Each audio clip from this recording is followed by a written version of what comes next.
CRPF দিয়ে vote হবে না, মানুষ ভোট করবে, মানুষ ভোট করবে। গব্বর সিং ভাবতো যে শামা আর কালিয়ান দিয়ে ভোট হয়, এও ভারতবর্ষের গব্বর সিংও তাই ভাবে যে সেন্ট্রাল ফোর্স, সেন্ট্রাল এজেন্সি দিয়ে ভোট হয় না, মানুষ ভোট দেয়, সবার উপরে মানুষ সত্য, তাহার উপরে নাই।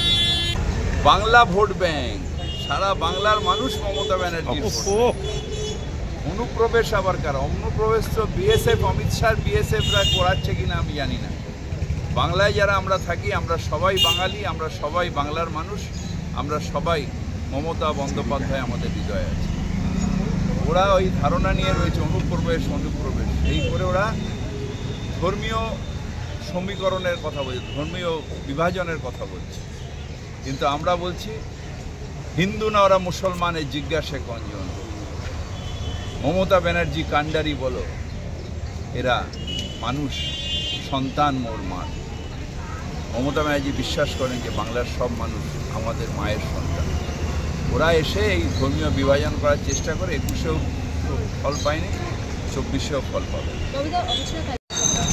অমিত শাহ ভাবেন, বড় বড় কথা বলেন, দেখবেন ভারতবর্ষের মানুষ এবার অমিত শাহের শাস্তির ভোট দেবে। শাস্তি 2 নম্বরই করে বন্ডের মাধ্যমে ইডি রেড করিয়ে আমাদের ভুয়ো কোম্পানি খুলে সেইখান থেকে ব্ল্যাক টাকাকে হোয়াইট করে বন্ডে ঢোকানোটা শাস্তি দেবে। জিএসটি করে মানুষ জিনিসের দাম বাড়িয়ে দিয়ে শাস্তি দেবে। সে যেখানে সেখানে বিভাজন করিয়ে দাঙ্গা করানোর শাস্তি দেবে। ভারতের ঐক্যকে নষ্ট করার শাস্তি দেবে। মূল্যবৃদ্ধি হাহাকার রয়েছে তার শাস্তি দেবে। বেকারত্বের শাস্তি দেবে। অনেকগুলো শাস্তি অমিত শাহের জন্য, নরেন্দ্র মোদীদের জন্য অপেক্ষা করছে।